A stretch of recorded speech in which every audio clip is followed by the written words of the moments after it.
Very hard. हम लोगों का फेज डायग्राम चल रहा था, ठीक है। सबसे पहले questions related to the first class, अगर आप लोगों ने वो क्लास नहीं देखी पहले वो क्लास देखेंगे, नहीं तो समझ नहीं आएगा। ये क्वेश्चंस करते हैं, दोनों हो जाने चाहिए, ठीक है। इससे थोड़ा सा एक और कॉन्सेप्ट लगने वाला है, दोनों ही CSI या नेट में आए हुए हैं।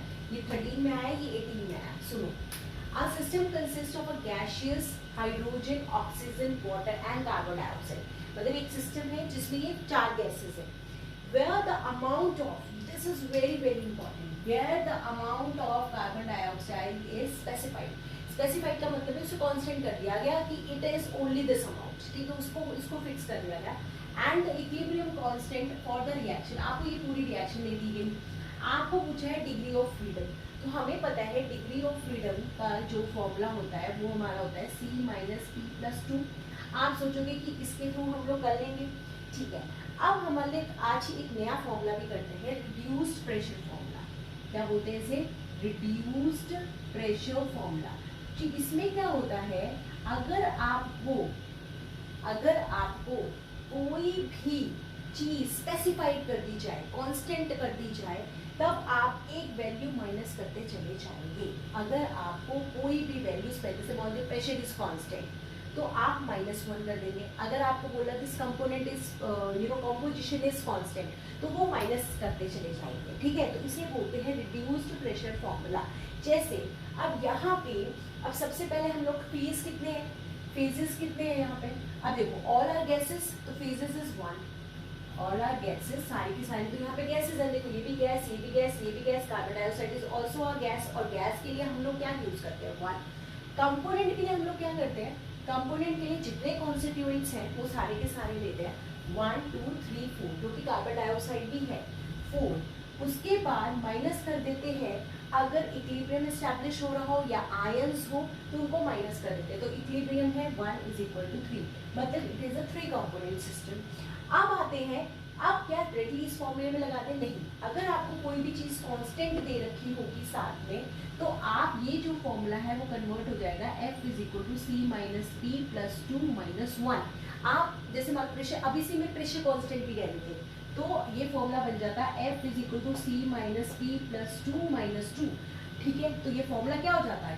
0 हो जाता, C - P हो जाता, ठीक है। तो हमें जितना कांस्टेंट होता है उतना माइनस करते हैं, उसे बोलते हैं रिड्यूस्ड प्रेशर फॉर्मूला, ठीक है। तो यहाँ पे हमारा क्योंकि कार्बन डाइऑक्साइड इज फिक्स्ड, तो हम -1 कर देंगे। अब हम लोग पुट कर सकते हैं, तो C 3 - 1 + 2 - 1, तो माइनस माइनस प्लस हो जाएगा, 3 माइनस और माइनस -2 + 2, ये कट ही जाएगा, = 3। तो डिग्री ऑफ फ्रीडम हमारा क्या आ जाएगा? 3।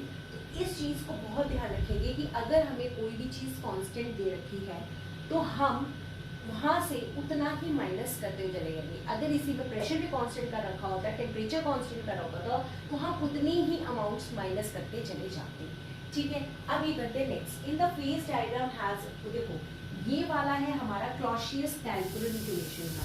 जो मैंने क्लॉसियस-कैल्कुलन इक्वेशन आप लोगों को कराई थी, उसमें स्लोप के बारे में बताया था, ठीक है। बिल्कुल उसी से है, अगर जरा सा कनेक्ट कर लोगे, आपको आगे पढ़ भी रखा हो, क्योंकि हमें आज की क्लास से भी थोड़ा सा कनेक्ट करता है, बट इन्हें फिर सेंसेस से ही कर सकता है। In the phase diagram has a negative, in the phase diagram of water has a negative slope. The reason of this unusual behaviour can be traced, मैंने बताया था वाटर, गैलियम, बिस्मथ, इन तीनों को छोड़ के सबकी स्लोप पॉजिटिव होती है, सिर्फ इन्हीं की नेगेटिव स्लोप होती है। हम इतने से बात करते हैं, तो क्यों होती थी? क्योंकि dP/dt = ΔH/T ΔV होता था। हमने कहा था कि ये तो भाई कांस्टेंट हो जाएगा, ठीक है, क्योंकि इसको तो हमारे को कोई छेड़खानी करनी नहीं है। ये होता था सॉलिड टू लिक्विड के लिए। जो एप्लीकेशन हमने पढ़ी थी वो किसके लिए पढ़ी थी? सॉलिड टू लिक्विड के लिए। तो ΔH तो कांस्टेंट ही हो गया ना, सॉलिड टू लिक्विड, ठीक है। Temperature is also constant, temperature तो वैसे ही फेज ट्रांजिशन में कांस्टेंट होता है। तो इसको क्या लिख सकते हैं? dP/dt is inversely proportional to ΔV। तो पूरा का पूरा ΔV के ऊपर डिपेंड कर रहा था। ये सॉलिड टू लिक्विड, तो जनरली क्या होता है? Liquid is greater than solid, तो पॉजिटिव होता है। बट यहाँ पे इसके केस में क्या हो रहा था कि solid is greater than liquid, तो यहाँ पे हम लिखते थे V of liquid minus V of solid, तो ये टर्म आ जाती थी नेगेटिव। अगर ये वाली टर्म नेगेटिव है तो स्लोप विल बी नेगेटिव। तो ये वाला टर्म पूरा का पूरा नेगेटिव हो जाता था। तो किस चीज के ऊपर डिपेंड कर रहा है? वॉल्यूम के ऊपर। तो यहाँ पे डेंसिटी मतलब ये क्यों हो रहा है, can be traced due to decrease in density of the system, sorry density of the system, volume of the system on melting, entropy किसकी वजह से हो रहा है? Volume of the system on melting. ये मेल्टिंग हो रहा है, सॉलिड टू लिक्विड मेल्टिंग हो रहा है, इसमें क्योंकि वॉल्यूम डिक्रीज कर रहा है जिसकी वजह से स्लोप नेगेटिव आ रही है। तो ये आना था हमारा आंसर। ये आया था CSI नेट जून 2018 में। ये तो मैं आपको बता रही थी ना, बहुत सारे क्वेश्चन है इससे रिलेटेड, स्लोप से रिलेटेड। तो वो अभी थोड़ा सा और फेज डायग्राम कर लेते हैं, है ना। अभी आज हमने 1 component system, 2 component system, eutectic mixture अपना है, कॉन्ग्रुएंट इनकॉन्ग्रुएंट है। मे भी शायद हम लोग उतना ना पहुंच पाए, जितना भी पहुंचेंगे वो करेंगे। क्योंकि क्या होता है, मैं इतना जल्दी पढ़ाने में बिलीव नहीं करती हूँ। मुझे लगता है जितना पढ़ाओ अच्छा पढ़ाओ। तो ठीक है, जितना भी हो जाएगा उतनी वीडियो में करेंगे, नहीं तो नेक्स्ट में कर लेंगे, खत्म हो जाएगा आपका। सो गाइस अब स्टार्ट करते हैं हमारा 1 कंपोनेंट सिस्टम करना। ठीक है, देखो 1 कंपोनेंट सिस्टम का मतलब है मैंने कंपोनेंट तो 1 कर दिया है। तो अगर मैं डिग्री ऑफ फ्रीडम का फॉर्मूला लगाऊं तो मिनिमम वैल्यू ऑफ फेज क्या होनी चाहिए, ये भी क्वेश्चन CSI के नेट में आ चुका है कि for 1 component system what should be the minimum value of phase. जो फेज है, क्योंकि कंपोनेंट तो 1 कर दिया, 2 इज ऑल्सो कॉन्स्टेंट। अब फेज की कितनी मिनिमम वैल्यू होनी चाहिए to describe the whole system, क्योंकि डिग्री ऑफ फ्रीडम से हमें वेरिएंट्स मिलता है। तो आप कहो कि मैम ऐसे करते फेज 0 कर देता है, मिनिमम वैल्यू तो 0 होती है। अच्छा एक बात सोचना, अगर आपने फेज को 0 कर दिया, फेज आपने 0 कर दिया, तो आप स्टडी क्या कर रहे हो? भाई फेज ही तो स्टडी कर रहे हैं। तो अगर आपने फेज को ही 0 कर दिया तो आप स्टडी कुछ कर ही नहीं रहे हो, कंपोनेंट वैसे ही आ गया। तो फेज देखो मिनिमम वैल्यू 0 नहीं कर सकते हैं। The minimum value of phase will be 1। हमको वैल्यू पुट करनी है इसकी 1। मिनिमम वैल्यू एक फेज तो होना ही चाहिए ना, चाहे सॉलिड ही फेज क्यों ना हो, एक फेज तो होना ही चाहिए। तो मैंने ये यहाँ पे 1 पुट कर दिया, F is equal to C-1 plus 2 और कंपोनेंट है मेरा 1। तो degree of freedom is equal to कितना आ गया,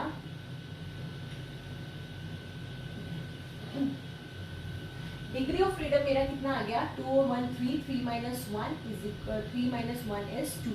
तो डिग्री ऑफ फ्रीडम आ गया 2। Means for 1 component system, for 1 component system we need, for 1 component system we need at least 2 variants। हमारे को 2 variants की जरूरत है to describe variants।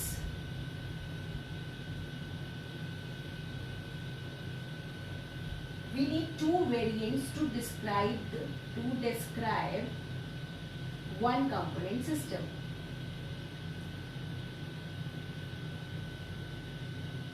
अब वो क्या क्या हो सकते हैं? टेम्परेचर प्रेशर हो सकता है, प्रेशर वॉल्यूम हो सकता है, और अपना क्या हो सकता है, टेम्परेचर प्रेशर हो सकता है, प्रेशर वॉल्यूम हो सकता है, वॉल्यूम टेम्परेचर हो सकता है।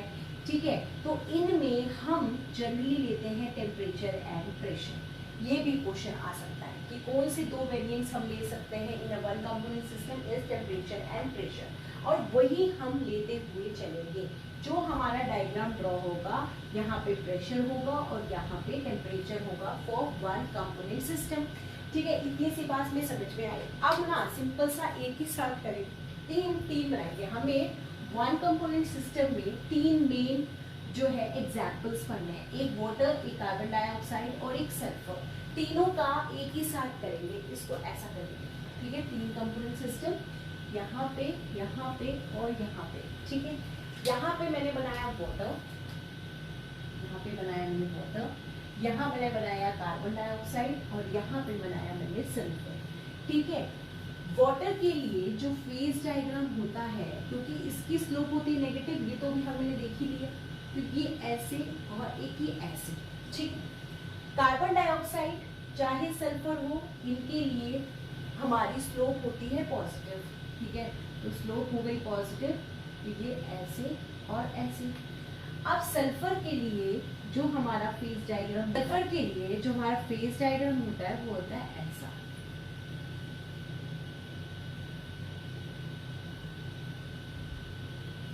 ठीक है, आते हैं अब एक एक को सही से पढ़ेंगे। यहाँ पे होता है प्रेशर, मान लो प्रेशर इन एटीएम मान लेते हैं, इन 1 एटीएम 1 बार mmHg कुछ भी हो सकता है। ये मानिए यहाँ पे है हमारा टेम्परेचर। इसी तरीके से यहाँ पे प्रेशर, यहाँ पे टेम्परेचर, यहाँ पे प्रेशर, यहाँ पे टेम्परेचर। एक एक करेंगे, पहले एक अच्छे से स्टडी कर लेते हैं। जैसे फॉर एग्जाम्पल ये है, तो वाटर में ये यहाँ पे ये होता है सॉलिड, यहाँ पे होता है लिक्विड और यहाँ पे होता है vapour. In the same way होता है यहाँ पे। पहले हम यहाँ पे अच्छे से पढ़ लेंगे कि क्या क्या होता है। देखो सॉलिड लिक्विड वेपर, यहाँ पे ये 3 पॉइंट्स हो गए, 1 2 and 3 and this is the main point that is O. This O, अब देखिए एक चीज समझाती मैं, ये चीजें क्या होती है, जैसे ये यहाँ पे है, ये यहाँ पे है और ये यहाँ पे है। These are called areas. These are called areas. ये होते हैं हमारे areas, ये होते हैं हमारे कर्व्स। क्योंकि हमारा क्वेश्चन आ जाता है कि find out the degree of freedom in area, find out the degree of freedom on curve and find out the degree of freedom on points. This is called triple point. ये तो होता है हमारा triple point. तो इन्हीं तीनों के ऊपर क्वेश्चन आता है। अब सबसे समझते, देखो एरिया तो ये हो गया, ठीक है, एरिया। कर्व मतलब ऑन लाइन, जैसे मान लो ये ए है, ये ओ है, ये बी है और ये सी है, तो O A, O B, O C are the curves. O is the triple point, ठीक है। तो अब आते सबसे पहले ट्रिपल पॉइंट क्या होता है।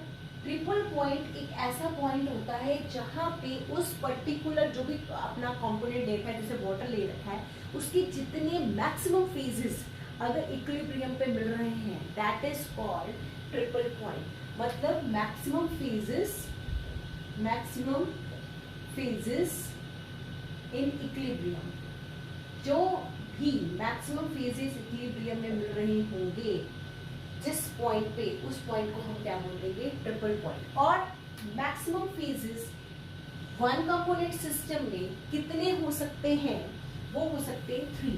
ये क्वेश्चन कम से कम नहीं तो 2-3 बार CSI एडिट में आ चुका है कि ट्रिपल पॉइंट पे कितने मैक्सिमम नंबर ऑफ फेजेस हैं वो इक्विलिब्रियम पे हो सकते हैं, वो है 3। अब आप कहोगे मैम 3, 4 क्यों नहीं हो सकता। आप पुट करके रखो F इज इक्वल टू अपना C minus P plus 2, component तो 1 ही है, 3 प्लस 2, 2 और 2 हमारा कितना हो जाएगा, आपने 4 रखना है ना, 4 रखना है, 3 तो रखना नहीं है, हम 4 की बात कर रहे हैं। तो 4 में ये क्या आ जाएगा आंसर, 2 और 3 में से 4 के -1। तो degree of freedom can never be minus, can never be negative. तो इसीलिए आपका 4 पॉइंट्स तो कभी भी ट्रिपल पॉइंट पे नहीं मिल सकते, क्योंकि फिर ट्रिपल पॉइंट पे डिग्री ऑफ फ्रीडम क्या आ जाएगा, नेगेटिव आ जाएगा, और डिग्री ऑफ फ्रीडम कभी भी नेगेटिव नहीं हो सकता। तो क्वेश्चन का आंसर क्या हो जाएगा कि कितने मैक्सिमम फेजेस हैं जो कि इक्विलिब्रियम पे होंगे, दैट इज 3। हमारा वो आंसर हो जाएगा कि 3 फेजेस हैं जो कि इक्विलिब्रियम पे हो सकते हैं। अब हमारा सबसे बड़ा काम होता है इन सबको डिस्क्राइब करना, ठीक है। अगर एरियाज की बात करें, हमें डिग्री ऑफ फ्रीडम निकालने होते हैं सबके ऊपर, ठीक है। तो सबसे पहले एक एक एरिया पे निकालते हैं। जैसे फॉर एग्जांपल हमने ये वाला एरिया ले लिया, एरिया कौन सा, AOC। अगर मैंने बोला, अब सबसे पहले लिखेंगे एरिया, ये एक में समझ लो, फिर सब में अपने आप बिल्कुल एग्जैक्टली सेम है, कोई भी डिफरेंस नहीं है। एरिया मतलब AOC, ठीक है, एरिया AOC, ठीक है। इसमें हमारा क्या है, सॉलिड ही, मतलब phase is equal to 1, component तो हम 1 ही स्टडी कर रहे हैं, ठीक है। अगर ना भी आपको पता होता तो सिर्फ सॉलिड ही तो है, तो आपका 1 ही हो गया, ठीक है। तो degree of freedom is equal to C minus P plus 2, तो is equal to 1 minus 1 plus 2, 2 और 1 3 में से 1 गेट 2। मतलब एरिया में AOC में आपका डिग्री ऑफ फ्रीडम क्या आ गया, 2। अब आप AOB में कैलकुलेट करोगे, BOC में कैलकुलेट करोगे। Area in BOC, area AOB, मतलब यहाँ पे हम क्या फाइंड आउट कर रहे हैं? Degree of freedom of areas. कौन कौन से एरियाज हैं? तो AOC, BOC, AOB, और आप अगर कैलकुलेट करोगे आंसर विल बी 2, क्योंकि यहाँ पे सिर्फ वेपर है, यहाँ पे सिर्फ लिक्विड है, यही सेम टू सेम आएगा और आपका आंसर आ जाएगा 2। अब हम करते हैं degree of freedom on curves, on curves, curves के ऊपर। कर्व्स कौन कौन से कर्व्स हैं इकट्ठा लिख लेंगे। O का मतलब क्या है? OA, OB and OC, OA, OB and OC, ठीक है। अब पहली बात तो हमें ये पता होना चाहिए कि OA में क्या इक्विलिब्रियम में है, मींस यहाँ पे कौन कौन से फेजेस एग्जिस्ट कर रहे हैं। तो हमारे को यहाँ दिखा रहा है ये सॉलिड है, ये वेपर है, तो यहाँ पे सॉलिड और वेपर इन इक्विलिब्रियम में है, सॉलिड एंड वेपर। OB में क्या है? Liquid and vapour, liquid and vapour. और हमारा ये हो गया OC, OC में इस साइड सॉलिड है, इस साइड लिक्विड है, तो ये हो गया सॉलिड एंड लिक्विड। अगर अब हम इनके लिए डिग्री ऑफ फ्रीडम निकालें, अगर हम इनके लिए डिग्री ऑफ फ्रीडम निकालें, मान लो इसके लिए अगर कंपोनेंट निकालना है तो जितने भी कॉन्स्टिट्यूएंट हैं 2 माइनस इक्विलिब्रियम 1, तो 1 ही आना है, तो C माइनस P प्लस 2, वैसे भी 1 कंपोनेंट सिस्टम है, फेजेस कितने हो गए? 2, तो -2 plus 2 is equal to 1, means on curves it comes out to be 1। Even आप यहाँ निकालेंगे, यहाँ निकालेंगे, it will be 1, it will be 1, ठीक है। अब हम निकालते हैं, मतलब degree of freedom on curve is 1, मतलब यहाँ पर किसी भी पॉइंट को डिस्क्राइब करने के लिए we need only 1 variable, in areas we need 2 variables. अब आते हैं degree of freedom on triple point. अगर हम ट्रिपल पॉइंट के ऊपर डिग्री ऑफ फ्रीडम निकाले तो क्या निकलेगी? हमें पता है ट्रिपल पॉइंट क्या होता है। Triple point is a point where all the maximum phases are in equilibrium. तो यहाँ पे देखो, ये सॉलिड आ रहा है, ये वेपर है, ये लिक्विड है, तीनों इक्विलिब्रियम में है, तो solid is in equilibrium with liquid and liquid is in equilibrium with vapour. तीनों एक दूसरे के साथ इक्विलिब्रियम में है। तो कंपोनेंट अगर निकाले 1 2 3, 3 माइनस 2, क्योंकि कंपोनेंट के लिए हम लोग क्या करते हैं? कॉन्स्टिट्यूएंट माइनस इक्विलिब्रियम, 2 इक्विलिब्रियम है, 2 इज इक्वल टू 1, यहाँ से भी कंपोनेंट 1 आ गया, तो degree of freedom is equal to हमारा कंपोनेंट 1 माइनस फेज कितने? 1 2 3, 3 प्लस 2, तो 2 और 1 3 इज इक्वल टू 0, मतलब डिग्री ऑफ फ्रीडम हो गया 0। अब यहाँ से एक बहुत ही खूबसूरत कंक्लूजन ये निकलता है, यहाँ पे हम बड़ा बड़ा सा लिखेंगे, ये लिखेंगे for 1 component system, for 1 component system. अगर आपको डिग्री ऑफ फ्रीडम निकालने के लिए कह दिया गया ऑन एरिया, सबसे पहले लिखेंगे एरिया, फिर लिखेंगे कर्व, फिर लिखेंगे ट्रिपल पॉइंट। अगर आपको 1 कंपोनेंट सिस्टम के लिए कहा गया, 1 कंपोनेंट सिस्टम में हम पढ़ रहे water, carbon dioxide and sulphur, इनके लिए अगर आपको कहा गया तो डिग्री ऑफ फ्रीडम और एरिया इज 2 निकला था, ये 1 निकला था, ये 0, ये 1 एंड 0। तो क्या होगा जब आप प्रैक्टिस करोगे ना, तो आपको ये ऑटोमेटिकली याद होगा, आपको उसको करने की जरूरत नहीं पड़ेगी।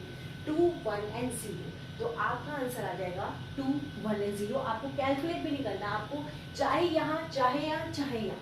यहाँ पे क्या है? This is solid, this is liquid and this is vapour. यहाँ पे क्या है? यहाँ पे 2 तरह के सॉलिड्स होते हैं, एक होता है रोम्बिक, एक होता है मोनोक्लिनिक।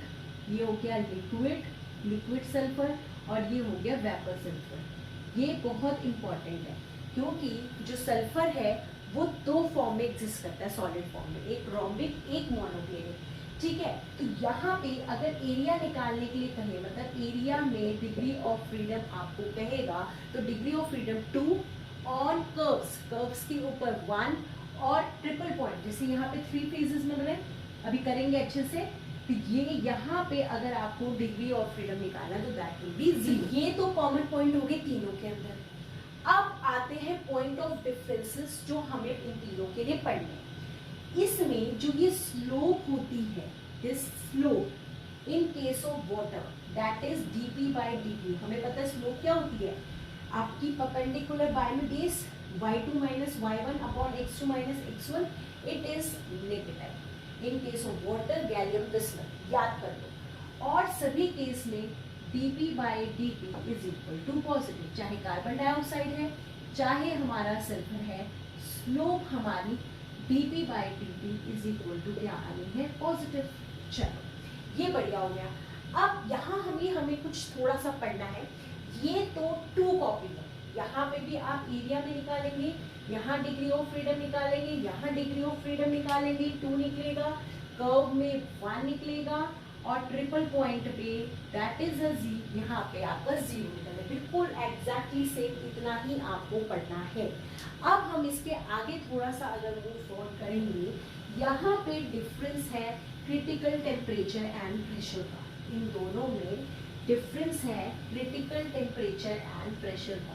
क्रिटिकल टेम्परेचर और प्रेशर क्या होता है, द टेम्परेचर, देखो दो डेफिनेशंस हैं, द टेम्परेचर बिलो विच और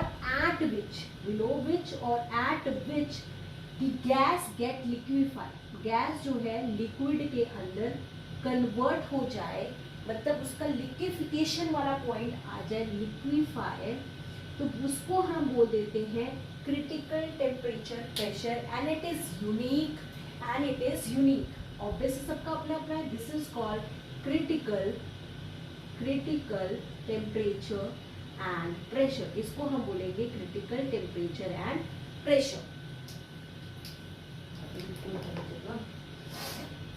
इसको बोलेंगे क्रिटिकल टेम्परेचर एंड प्रेशर। एक और डेफिनेशन होती है टेम्परेचर एट विच और अबव विच, एट विच और अबव विच, जिसके ऊपर, एट विच और above which it can not be liquefied. Obviously उसके बिलो हो रही है तो उसके ऊपर तो नहीं होगी, कैन नॉट बी लिक्विफाइड।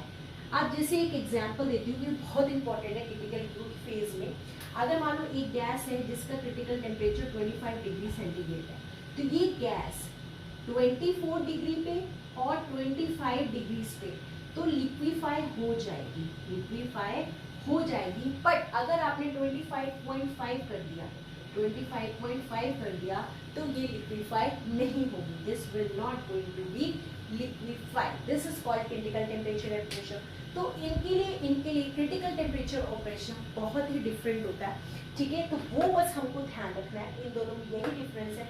इसके बाद हम लोग सल्फर को थोड़ा सा देखते हैं कि इसमें और क्या हमें पढ़ना है, फिर ये हमारा वन कंपाउंड सिस्टम खत्म हो जाएगा। सो गाइस, इसके जो ये ट्रिपल पॉइंट पे इसका जो टेम्परेचर और प्रेशर होता है ना, वो है 0.075 डिग्री सेंटीग्रेड एंड 4.58 mmHg। देखो इसको ना, देखो इतना तो ध्यान किसी को भी नहीं रहता, मुझे भी नहीं रहता, मैंने लिख दिया, बट ये होता है कि जब पढ़ा होता है तो अगर ऑब्जेक्टिव में आता है तो आप टिक लगा लेते हैं। ये क्वेश्चन प्रीवियस ईयर में आ चुका है, तो इसलिए इसको अच्छे से याद रखेंगे। यहाँ पे इसको केल्विन में कन्वर्ट कर दो, कैसे करोगे आप, इस पे 273 हम लोग ऐड कर देंगे तो हमारा 0.16 होता है, अगर ये ऐड कर दोगे तो केल्विन में कन्वर्ट हो जाएगा। तो उस ऑप्शन में आप इसको ऐड करोगे ना, तो उसके बाद जो वैल्यू थी वो लिखी हुई थी, इसको टो लिख दिया था, 4.58 को टो लिख दिया था। तो अगर हमें थोड़ा सा भी याद है तो कोई हमारे को डिफिकल्टी तो होने नहीं वाली है। तो this will be the triple point, तो हमें ये याद करना है। कार्बन डाइऑक्साइड के लिए -56.6 और 5.1 मिली mmHg होता है। तो ये दोनों जो चीजें हैं ट्रिपल पॉइंट वाली, ये हमको ध्यान में रखनी है। और डिफरेंस क्या होता है, इसका dp/dt जो स्लोप है वो नेगेटिव होता है और इनके लिए पॉजिटिव होता है। तो इन दोनों में और कोई भी डिफरेंस नहीं है। अब सारी कहानी कन्वर्ट करता है सल्फर। सल्फर में सॉलिड स्टेट दो में एक्सिस्ट करते हैं, रोम्बिक एंड मोनोक्लिनिक, ठीक है। ये रोम्बिक हो गया, ये सारा का सारा पार्ट मेरा रोम्बिक, ये सारा का सारा, ठीक है। आप इनको पॉइंट्स दे देते हैं, जैसे कि ए हो गया, ये मान लो आपने इसको बी कह दिया, इसको सी कह दिया, इसको डी कह दिया, इसको ई कह दिया, इसको एफ कह दिया, ठीक है। अब क्वेश्चन है इसमें, ये तो रोम्बिक हो गया, ये मोनोक्लिनिक हो गया, ये लिक्विड हो गया, ये वेपर हो गया, इसमें कितने ट्रिपल पॉइंट्स हैं। तो देखो जहाँ पे 3 फेजेस मिले, ये यहाँ से रोम्बिक हमको मिल रहा है, ठीक है, ये हमारा यहाँ पे वेपर हो गया, यहाँ पे मोनोक्लिनिक हो गया। हम सॉलिड्स को तो अलग ही काउंट करते हैं, तो डिफरेंट फेजेस है, एक ये ट्रिपल पॉइंट है, एक ये ट्रिपल पॉइंट है, एक ये ट्रिपल पॉइंट है। तो ट्रिपल पॉइंट अगर मैं वैसे कहूँ triple point is equal to 3, तो आंसर हो जाएगा रॉन्ग, क्योंकि इसमें ही यहाँ पे मैं एस एन लिख देती हूँ, इनको आगे बढ़ाने के बाद इनको हम थोड़ा सा आगे बढ़ाते हैं और हमारे को एक कोर पॉइंट मिलता है, इसे बोलते हैं metastable point, metastable triple point. तो अगर आपका क्वेश्चन आता है कि सल्फर में कितने ट्रिपल पॉइंट्स हैं, तो 3 नहीं होंगे, 4 होंगे। अगर आपसे क्वेश्चन पूछे कि सिर्फ ट्रिपल पॉइंट्स बता दो, स्टेबल ट्रिपल पॉइंट, इनको बोलते हैं हम स्टेबल ट्रिपल पॉइंट। जो ये वाले पॉइंट्स थे दैट इज बी, हमने यहाँ पे ए बी सी था, B C and E, they are the stable triple point. अगर पूछा मेटा स्टेबल ट्रिपल पॉइंट बता दो, मेटा स्टेबल ट्रिपल पॉइंट जो है वो कौन सा है, सिर्फ ये है, मान लो O, तो ये O जो है ये मेटा स्टेबल ट्रिपल पॉइंट है, तो वो है 1। तो इसको 3 करोगे, इसको 1 करोगे, अगर सिंपल ट्रिपल पॉइंट किया है तो 4 को आंसर लगाओगे। ये भी हमारा प्रीवियस क्वेश्चन है। तो आज पीडीएफ डल जाएगी, ठीक है, आपके टेलीग्राम में मैं आज पीडीएफ डाल दूंगी, तो आप देखना ये सारे क्वेश्चंस आपको उसमें मिलेंगे। अब क्वेश्चन आता है, this is called metastable triple point, ठीक है। अब वही सेम चीज हम इसके अंदर पढ़ेंगे, ऑन एरिया ऑन कर्व, तो सेम ही रहने वाला है, ठीक है, चाहे एरिया कर्व और ये। मेन क्वेश्चन है कि हमारा, क्योंकि एरिया यहाँ तो वेपर है, यहाँ पे रोम्बिक है, यहाँ मोनोक्लिनिक है, यहाँ पे लिक्विड है, कोई टेंशन नहीं आती। ट्रिपल पॉइंट्स मैंने बता दिए, 0 ही आना है, डिग्री ऑफ फ्रीडम इनके ऊपर डिग्री ऑफ फ्रीडम 0 ही आएगा। सिर्फ एरिया में देखना है कि एरिया मतलब कि ऑन कर्व्स, जो हम कर्व्स करने जा रहे हैं, A B, B C, C D, B E और E C and E F, this is also a on curve. तो इनमें आना तो डिग्री ऑफ फ्रीडम 1 ही है, क्योंकि मैंने बोला 210, वो तो फिक्स है, बस पता होना चाहिए क्या है। ए बी में हमारा क्या है, rhombic, solid rhombic is in equilibrium with sulphur vapour, ये एस फॉर सल्फर कर देते हैं। बीसी में क्या है, बीसी में monoclinic, S monoclinic is with sulphur vapour. CD में क्या है, लिक्विड, सल्फर का जो लिक्विड है वो सल्फर का वेपर के साथ है। बीई में क्या है, बीई में रोम्बिक और monoclinic, rhombic and monoclinic. EC में क्या है, ईसी में monoclinic with liquid, monoclinic with liquid. EF में क्या है, rhombic with that of liquid, ठीक है। तो ये हो गए, बस इस पे डिग्री ऑफ फ्रीडम निकाल लोगे। अगर मैं इस पे निकाल के दिखाऊं तो क्या हो जाएगा, it is a 1 component system, minus phases are 2 plus 2 और हमारे यहाँ पे हो जाएगा 3 में से 2 गए 1। तो इसी तरह निकालोगे, सब पे डिग्री ऑफ फ्रीडम 1 ही आपको मिलेगा। तो कितने हम इनको हम बोलेंगे स्टेबल कर्व्स, ये हमारे होते हैं स्टेबल कर्व्स। अब आते हैं Meta stable curves. Meta stable curve, जैसे मेटा ट्रिपल पॉइंट है, इसी तरह मेटा स्टेबल कर्व्स भी होते हैं, मेटा स्टेबल कर्व्स। इन्हीं को थोड़ा थोड़ा बढ़ा देते हैं, जैसे व्यू से अगर मैं थोड़ा सा दिखाऊं, इसको थोड़ा आगे बढ़ा दो, इसको दे दो जी, इसको आगे बढ़ा दो, इसको कह दो आई, इसको थोड़ा सा आगे बढ़ा दो, तो वैसे तो आई दिख ही रहा है, थोड़ा सा ऐसे करोगे तो आई। तो ये सारे क्या है, हमारे मेटा स्टेबल कर्व्स है। तो कौन कौन से, O B, O C, O E, E I, C B and B G, ये सारे हमारे क्या है, मेटा स्टेबल कर्व्स हैं। क्या है हमारे मेटा स्टेबल कर्व। अगर इस पे देखिए तो यहाँ पे क्योंकि आपने मोनोक्लिनिक को बढ़ाया है, तो मोनोक्लिनिक ये आएगा, monoclinic with vapour, monoclinic with vapour. ये कौन सा है? बीजी, बीजी कहाँ पे है? Monoclinic with vapour. तो आप इसी तरीके से कर सकते हो कि यहाँ पे ये, ठीक है, तरीके से आप लोग कर लेंगे। ये भी कर्व्स हैं तो यहाँ पे भी डिग्री ऑफ फ्रीडम बनी रहेगा। अब क्वेश्चन आता है, क्या सल्फर में ट्रिपल पॉइंट पे ऐसा हो सकता है, क्योंकि यहाँ पे 4 फेजेस हैं, तो कोई एक ऐसा पॉइंट हो सकता है जिसमें चारों फेजेस इक्विलिब्रियम में हो? तो आंसर विल बी नो, क्योंकि डिग्री ऑफ फ्रीडम नेगेटिव हो जाएगा। अभी हमने पीछे किया, तो कोई भी ऐसा पॉइंट नहीं है। सारे पॉइंट्स में सिर्फ 3 ही हमारे जो है इक्विलिब्रियम में एग्जिस्ट करेंगे। तो इतना ही हमें पढ़ना है वन कंपोनेंट सिस्टम के बारे में। इतना अगर आप लोग अच्छे से कर लोगे तो this is more than sufficient for your CSIR NET और गेट एग्जाम। अब in the next class we will do eutectic mixture, incongruent melting point and congruent melting point, because the class is going so long। ठीक है, तो next class में इसको करते हैं। तो ये चैप्टर जो है, क्योंकि एक बार नोट्स बन जाएंगे, आपको सच में 2 घंटे लगेंगे इसको रिवाइज करने के लिए।